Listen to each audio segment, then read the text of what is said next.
I have great pleasure in welcoming His Excellency Narendra Modi, Prime Minister of the Republic of India. I invite him to address the General Assembly. नमस्कार साथियों. Good morning, friends. His Excellency Abdulla Shahid जी, His Excellency Mr. Abdullah आपको Shahid. अध्यक्ष पद संभालने की First of all, I would like to हार्दिक बधाई. warmly congratulate you on आपका अध्यक्ष assuming बनना the office of President of the सभी UNGA. विकासशील देशों Your becoming president और is a विशेषकर matter of pride for all developing small countries island developing and states के in लिए particular for small island गौरव की developing बात है. states. अध्यक्ष महोदय, Mr. President, गत 1.5 वर्ष से for the last 1.5 years, पूरा विश्व the world 100 has साल में been आई सबसे grappling with बड़ी the worst pandemic महामारी का it has सामना seen कर in 100 years. ऐसी भयंकर महामारी में I pay tribute जीवन to गंवाने all वाले those who have lost their lives सभी लोगों in को the deadly corona मैं pandemic, श्रद्धांजलि देता हूं और and परिवारों I के साथ express my condolences संवेदनाएं व्यक्त करता to हूं. their families. अध्यक्ष महोदय, Mr. President, मैं उस देश का I प्रतिनिधित्व कर रहा represent हूं a country जिसे that mother is of proud democracy का to be गौरव known हासिल. as the mother of democracy. लोकतंत्र की हमारी We have हजारों had वर्षों की a महान great परंपरा रही. tradition of democracy that goes back thousands of इस years. 15 अगस्त को On 15th of भारत ने August this year, अपनी आजादी के India entered 75वें the साल में प्रवेश 75th किया. year of its independence. हमारी विविधता Our diversity हमारे सशक्त लोकतंत्र is की the पहचान है. identity of our strong एक ऐसा democracy. देश It is a country जिसमें that has दर्जनों भाषाएं dozens हैं, of languages, सैकड़ों बोलियां हैं, hundreds of dialects, अलग अलग रहन सहन different खान पान. lifestyles and cuisines. ये vibrant This is democracy the का best बेहतरीन example of a उदाहरण है. vibrant democracy. ये भारत के लोकतंत्र की ताकत है. The strength of our एक democracy छोटा बच्चा is demonstrated जो by the कभी fact that a little एक boy रेलवे स्टेशन who के at टी one स्टॉल पर time used to help अपने his पिता father की मदद at करता his tea था, stall at the railway आज station is today चौथी बार addressing the भारत के United प्रधानमंत्री के Nations तौर पर General Assembly for the fourth time UNGA को as संबोधित Prime कर रहा Minister है. of India.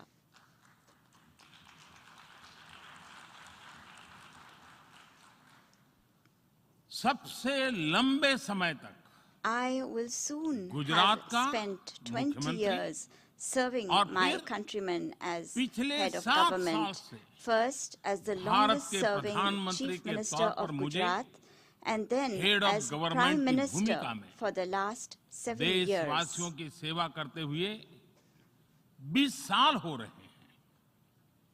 और And मैं अपने I अनुभव am से कह saying रहा this हूं, to you from my own Yes. experience. Yes, democracy can deliver. democracy can deliver. Yes, Yes, democracy has democracy deliver. has delivered. अध्यक्ष महोदय, Mr. President, एकात्म मानव दर्शन के today is प्रणेता the birth anniversary Pandit of Deendayal Pandit Upadhyay ji की Deen आज Dayal जन्म जयंती. Upadhyay, the proponent of Ekatma Manav Darshan. एकात्म मानव दर्शन यानी Ekatma Manav Darshan integral means humanism, integral humanism, अर्थात or स्व से the development समष्टि journey तक undertaken विकास together, और the विस्तार की expansion सहयात्रा. from the self to the universe, expansion of the self, expansion of the self, moving from moving individual to from the the society, individual to society, the nation to the and nation, entire and to humanity. entire humanity. और ये चिंतन And this philosophy Antyodaya को is समर्पित है. dedicated to Antyodaya. Antyodaya को आज की परिभाषा The में modern day where definition no one of is left behind कहा Antyodaya जाता है. is where no one is left इसी भावना behind. के साथ It is with this principle आज in mind that India integrated, today is moving equitable forward on the path of development की राह पर आगे बढ़ integrated, रहा है. equitable development. Vikas Our priority is सर्वसमावेशी हो, that development should be all-inclusive, सर्वस्पर्शी हो, all-pervasive, सर्वव्यापी हो, universal, सर्वपोषक and हो। one that nurtures all. यही हमारी प्राथमिकता है। बीते 7 वर्षों में During the last 7 years, Bharat में India has 43 brought crore over से ज्यादा लोगों को 430 million people बैंकिंग who व्यवस्था were से जोड़ा previously गया है, unbanked into जो the अब banking तक system. इससे वंचित थे। आज Today, 36 over करोड़ से अधिक ऐसे लोगों को भी 360 million people बीमा सुरक्षा who कवच मिला है, earlier could not पहले even imagine इस बारे में this सोच was भी नहीं possible, now have insurance coverage 50 as crore से security. ज्यादा लोगों को By giving over 500 मुफ्त इलाज million की people सुविधा देकर the facility of free Bharat ने treatment in hospitals, उन्हें quality India health has service से given them जोड़ा। access to quality health Bharat ने services. 3 करोड़ By पक्के घर building बनाकर 30 million बेघर, proper homes, यानी India has made होमलेस परिवारों को homeless families होम ओनर्स बनाया। homeowners.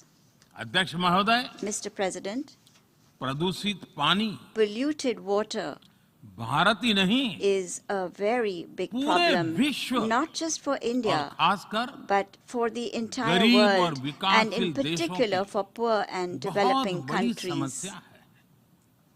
भारत में इस चुनौती से निपटने के लिए In order to address this हम challenge 17 in करोड़ से India, अधिक घरों we तक are carrying out a very big pipe से campaign to ensure साफ that पानी piped पहुंचाने clean का बहुत water बड़ा अभियान reaches चला रहे हैं। over 170 million विश्व homes. की बड़ी-बड़ी संस्थाओं ने Reputed institutions of the ये world माना है have कि said किसी भी देश के विकास के लिए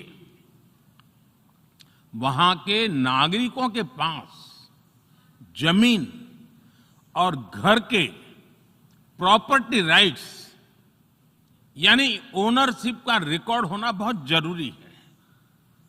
दुनिया के बड़े-बड़े देशों में बड़ी संख्या में ऐसे लोग हैं जिनके पास जमीनों और घरों के प्रॉपर्टी राइट्स नहीं है। आज हम भारत के 6 लाख से अधिक गांवों में ड्रोन से मैपिंग कराकर करोड़ों लोगों को उनके घर और जमीन का डिजिटल रिकॉर्ड देने में जुटे हैं। ये डिजिटल रिकॉर्ड प्रॉपर्टी पर विवाद कम करने के साथ ही access to credit, bank loan तक लोगों की पहुंच बढ़ा रहा है। अध्यक्ष महोदय, आज विश्व का हर 6ठा व्यक्ति भारतीय है। जब भारतीयों की प्रगति होती है तो विश्व के विकास को भी गति मिलती है। When India grows, the world grows. When India reforms, the world transforms. Bharat में हो रहे साइंस और टेक्नोलॉजी आधारित इनोवेशंस विश्व की बहुत मदद कर सकते हैं। हमारे टेक सॉल्यूशंस का स्केल और उनकी कम लागत दोनों अतुलनीय है। हमारे यूनिफाइड पेमेंट इंटरफेस यूपीआई आज भारत में हर महीने 350 करोड़ से ज्यादा ट्रांजैक्शन हो रहे हैं। भारत का वैक्सीन डिलीवरी प्लेटफॉर्म कोविन एक ही दिन में करोड़ों वैक्सीन डोज लगाने के लिए डिजिटल सपोर्ट दे रहा है। अध्यक्ष महोदय, सेवा परमो धर्मः, सेवा परमो धर्मः को जीने वाला भारत सीमित संसाधनों के बावजूद भी वैक्सीनेशन डेवलपमेंट और मैन्युफैक्चरिंग में जी जान से जुटा है। मैं यूएनजीए को ये जानकारी देना चाहता हूं कि भारत ने दुनिया की पहली डीएनए वैक्सीन विकसित कर ली है, जिसे 12 साल की आयु से ज्यादा के सभी लोगों को लगाया जा सकता है। एक और mRNA वैक्सीन अपने डेवलपमेंट के आखिरी चरण में है। भारत के वैज्ञानिक कोरोना की एक नेजल वैक्सीन के निर्माण में भी जुटे हैं। मानवता के प्रति अपने दायित्व को समझते हुए भारत ने एक बार फिर दुनिया के जरूरतमंदों को वैक्सीन देनी शुरू कर दी है।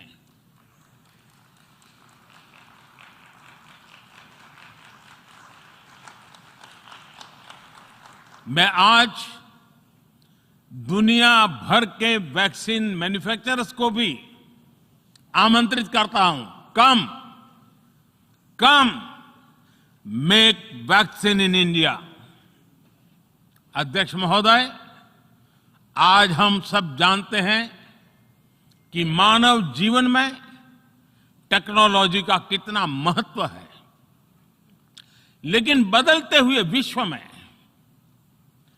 टेक्नोलॉजी विथ डेमोक्रेटिक वैल्यूज, ये सुनिश्चित करना भी आवश्यक है। भारतीय मूल के डॉक्टर्स, इनोवेटर्स, इंजीनियर्स, मैनेजर्स किसी भी देश में रहें, हमारे लोकतांत्रिक मूल्य उन्हें मानवता की सेवा में जुटे रहने की प्रेरणा देते रहते हैं। और ये हमने इस कोरोना काल में भी देखा है। अध्यक्ष महोदय, कोरोना महामारी ने विश्व को यह भी सबक दिया है कि वैश्विक अर्थव्यवस्था को अब और अधिक डाइवर्सिफाई किया जाए। इसके लिए ग्लोबल वैल्यू चेन्स का विस्तार आवश्यक है। हमारा आत्मनिर्भर भारत अभियान इसी भावना से प्रेरित है। ग्लोबल इंडस्ट्रियल डाइवर्सिफिकेशन के लिए भारत विश्व का एक लोकतांत्रिक और भरोसेमंद पार्टनर बन रहा है। और इस अभियान में भारत ने इकोनॉमी और इकोलॉजी दोनों में बेहतर संतुलन स्थापित किया है। बड़े और विकसित देशों की तुलना में क्लाइमेट एक्शन को लेकर भारत के प्रयासों को देखकर आप सभी को निश्चित ही गर्व होगा। आज भारत बहुत तेजी के साथ 450 गीगावाट रिन्यूएबल एनर्जी के लक्ष्य की तरफ बढ़ रहा है। हम भारत को दुनिया का सबसे बड़ा ग्रीन हाइड्रोजन हब बनाने के अभियान में भी जुट गए हैं।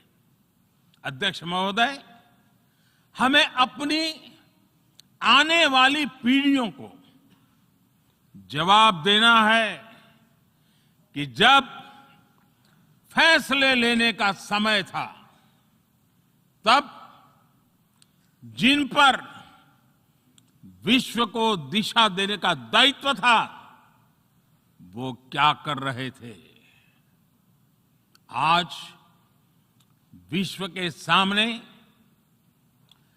रिग्रेसिव थिंकिंग और एक्सट्रीमिज्म का खतरा बढ़ता जा रहा है। इन परिस्थितियों में पूरे विश्व को साइंस बेस्ड, रैशनल और प्रोग्रेसिव थिंकिंग को विकास का आधार बनाना ही होगा। साइंस बेस्ड अप्रोच को मजबूत करने के लिए भारत एक्सपीरियंस बेस्ड लर्निंग को बढ़ावा दे रहा है। हमारे यहां स्कूलों में हजारों अटल टिंकरिंग लैब्स खोली गई हैं, इंक्यूबेटर्स बने हैं और एक मजबूत स्टार्टअप इकोसिस्टम विकसित हुआ है। अपनी आजादी के 75 वर्ष के उपलक्ष्य में जब हम आजादी का अमृत महोत्सव मना रहे हैं, भारत 75 ऐसे सैटेलाइट्स को अंतरिक्ष में भेजने वाला है जो भारतीय विद्यार्थी स्कूल कॉलेजों में बना रहे हैं। अध्यक्ष जी, दूसरी ओर रिग्रेसिव थिंकिंग के साथ जो देश आतंकवाद का पॉलिटिकल टूल के रूप में इस्तेमाल कर रहे हैं, उन्हें ये समझना होगा कि आतंकवाद उनके लिए भी उतना ही बड़ा खतरा है। ये सुनिश्चित किया जाना बहुत जरूरी है कि अफगानिस्तान की धरती का इस्तेमाल आतंकवाद फैलाने और आतंकी हमलों के लिए न हो। हमें इस बात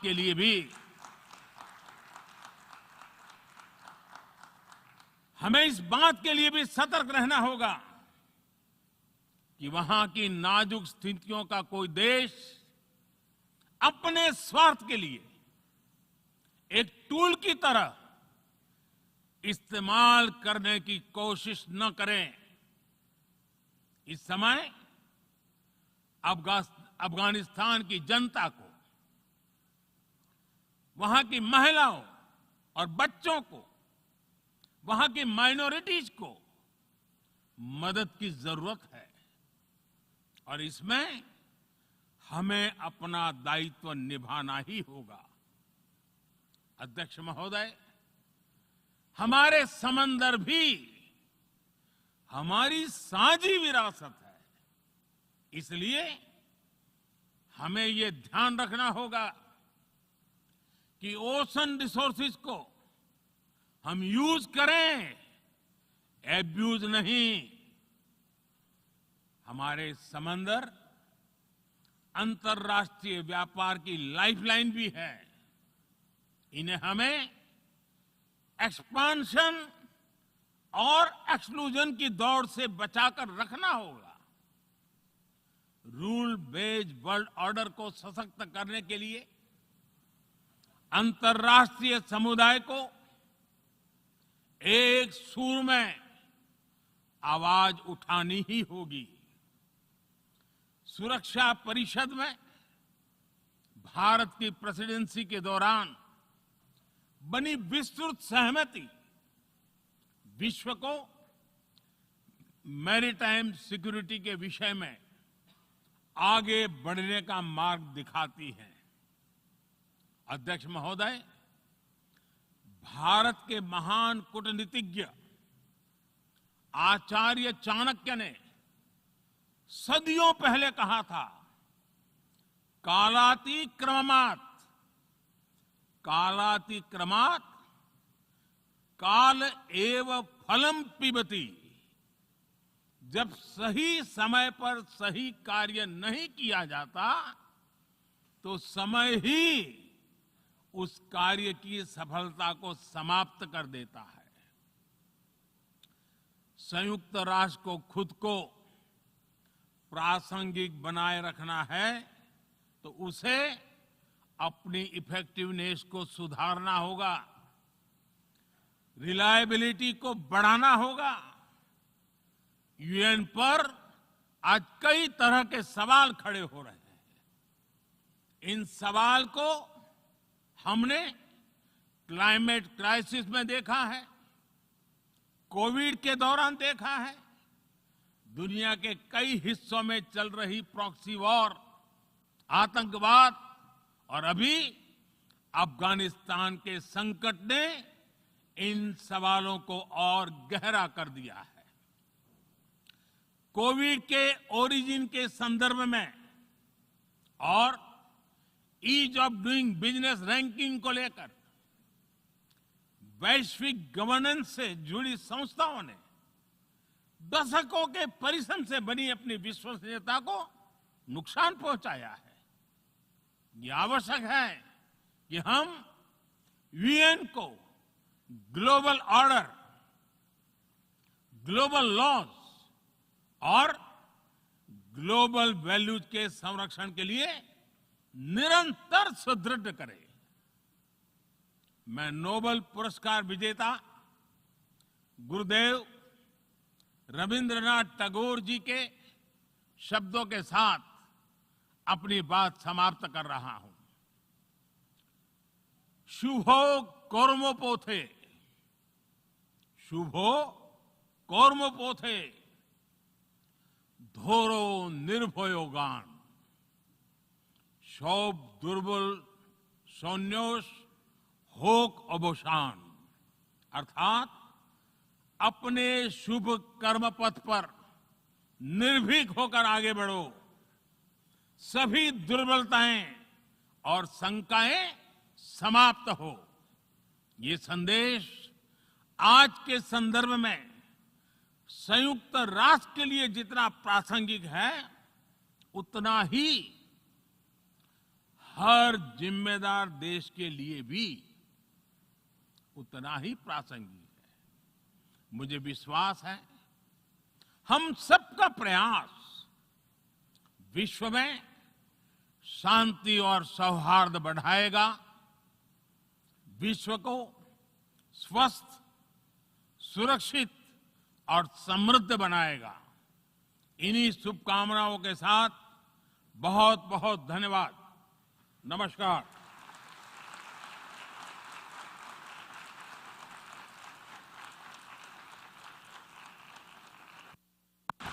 On behalf of the General Assembly, I wish to thank the Prime Minister of the Republic of India for the statement just made, and I request